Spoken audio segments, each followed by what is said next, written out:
Waalaikumsalam, berjumpa lagi bersama saya Wong Gandeng Sakdunyo. Mohon untuk tidak menyebutkan nama dan identitas sampean karena ini saya masukkan ke dalam konten YouTube. Oh, baik. Gimana, Mbak? Mau cari majikan, cuman saya ada sedikit kasus sih ya. Kasusnya ya itu ngebreak berkali-kali. Itu Mas. Posisi sampean di mana? Di Indo sekarang. Oh. Ex Hongkong ya?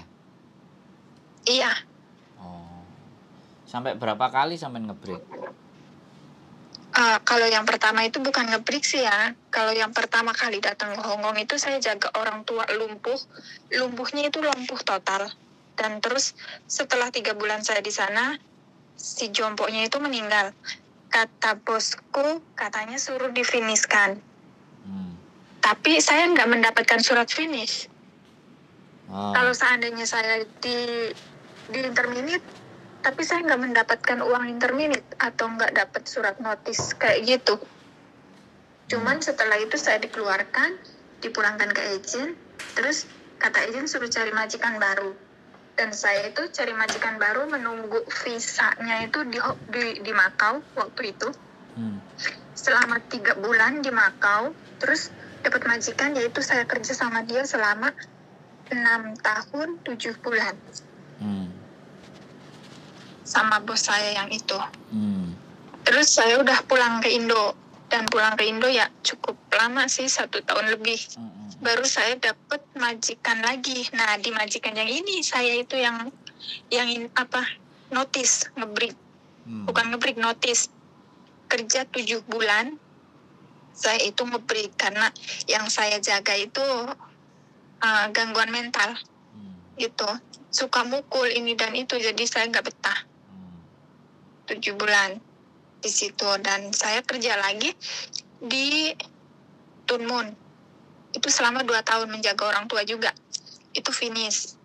Nah, setelah ini baru saya kerja lagi, ganti majikan. Itu saya putus kontrak gara-gara saya kena COVID. Itu putus kontrak selama 13 bulan. Nah, jadi hitungannya saya itu putus kontrak 3 kali sama yang pertama itu loh, Mas Andro. Nggak ada masalah, Mbak. Sampean pernah finish kok. Oh, jadi nggak ada masalah ya? Jadi sampean pulang Indonesia itu data udah 0 lagi harusnya.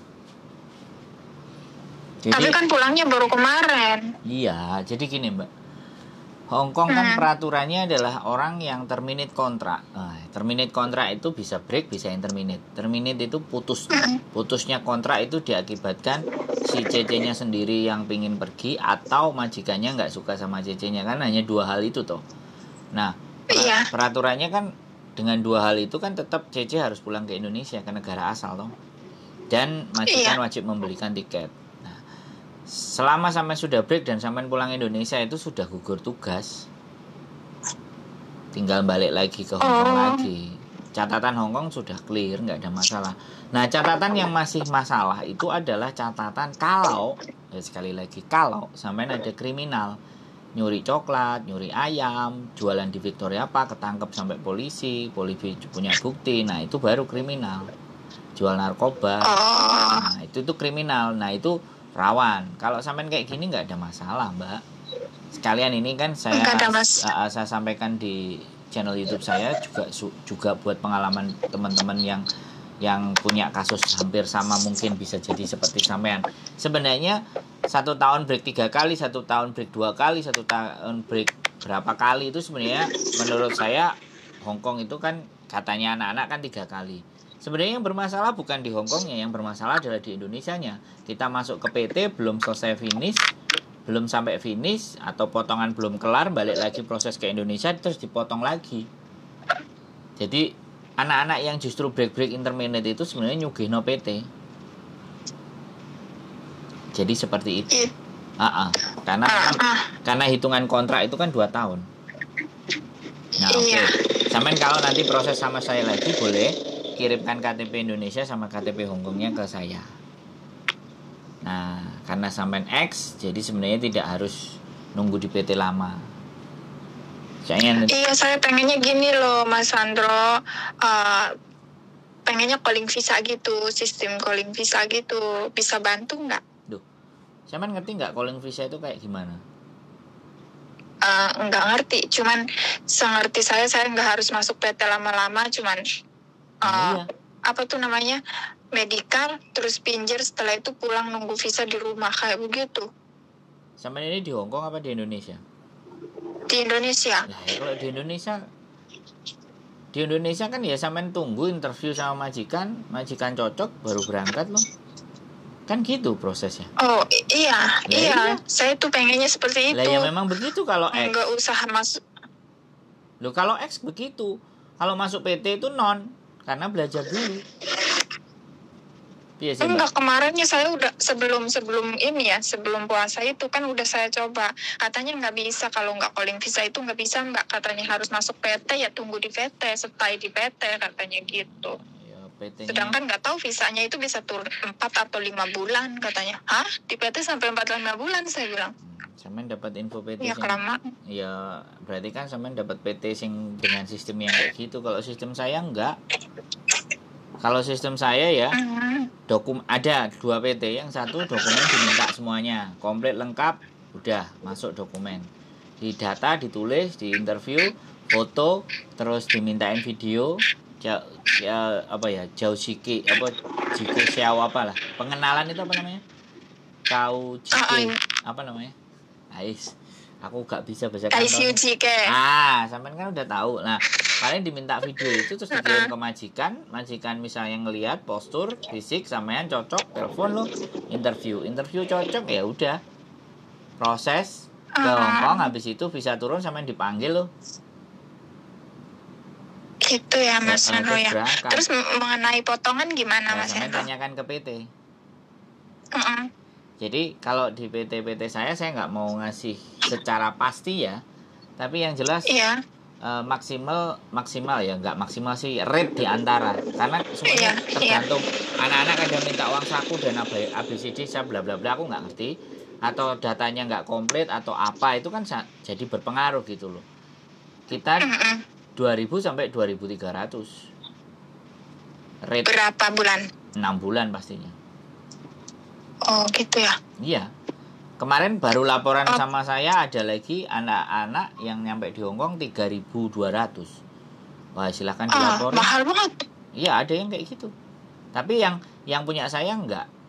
Ya di angka segitu rate. Kalau PT yang Mas Sandro punya di daerah mana? Ada 2. Jombang sama Bekasi. Enggak ada yang di daerah Indramayu ya? Ya, Bekasi aja. Gini loh Mbak, PT, sekali lagi, PT itu kalau orang X, ya kan, itu enak, gak usah harus ke PT. Ke PT-nya nanti kalau visa udah mau turun. Bisa dipahami nggak? Ini loh yang harus anak-anak X ngerti itu ini gitu loh, ngerti nggak? Nah, kalau sampai masuk ke PT yang dimana harus tunggu 4 bulan 5 bulan, dianggapnya anak baru. Nah, aku nggak ngerti itu PT bener-bener PT yang bener kan, bisa jadi kan harus mengalami proses dulu lagi kayak dulu lagi. Ya, menurutku ya nggak ada masalah. Kalau kecuali sampean yakin sampean sudah bisa semua, ya sampean tinggal cari PT yang lain aja kan bisa milih selama dokumen tidak ditahan. Oh gitu ya. Nah, iya betul. Lah punya saya kan yang di Bekasi nggak nahan dokumen. Jadi kayak gitu Mbak. Itu daerah Bekasinya itu gimana ya Mas Sandro? Ya nanti sampean ada yang nelpon Mbak. Aduh, kan aku sekali lagi kan orangnya baik. Yang nelpon sampean, nanyain sampean, data sampean. Yang saya minta cuman foto KTP Indonesia sama KTP Hong Kong. Tujuannya apa? Kalau suatu saat sampean ada bermasalah, saya pegang KTP sampean. Karena rata-rata anak yang bermasalah itu kan kita kesulitan mencari KTP-nya, sehingga nggak bisa lapor ke imigrasi, nggak bisa lapor ke imigrasi, nggak bisa lapor ke kantor polisi, nggak bisa lapor ke KJRI. Anak-anak yang gila-gila itu kan nggak dibawa KTP-nya. Begitu ditangkap, anak ini nggak punya identitas, gimana? Tapi kalau sampean fotonya ada, KTP aku pegang, begitu suatu saat nanti sampean gila, aku nyarinya kan gampang, bener nggak?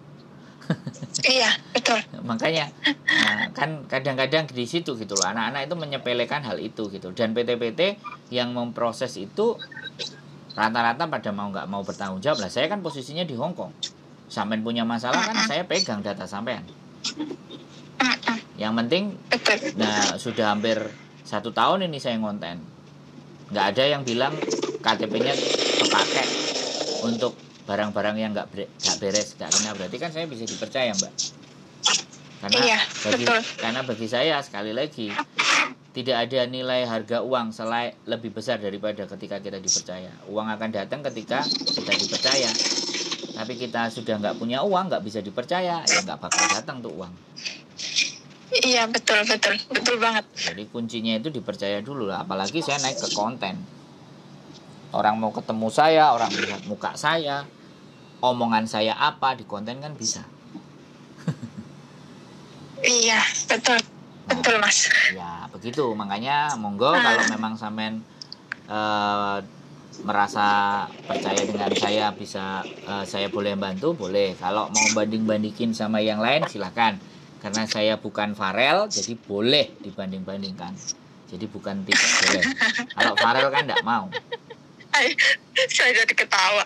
Iya dong. Ngomong sama saya itu harus rileks, harus santai, logikanya masuk, dibuka, cara berpikirnya gitu, Mbak. Jadi enggak maksa.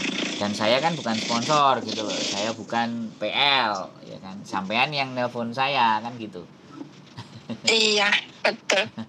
Ya udah, kalau begitu nanti dikabarin lagi deh sehabis lebaran ya Mas Sandro ya. Terserah sampean. Salah Mas Sandro. Oke, kontak-kontak pokoknya ada sesuatu hal biar enak komunikasinya. Makasih Mas Sandro. Bye-bye. Assalamualaikum. Waalaikumsalam. Oke, terima kasih teman-teman semuanya. Sekali lagi keep stay tune in my YouTube channel and see you next video. Bye-bye.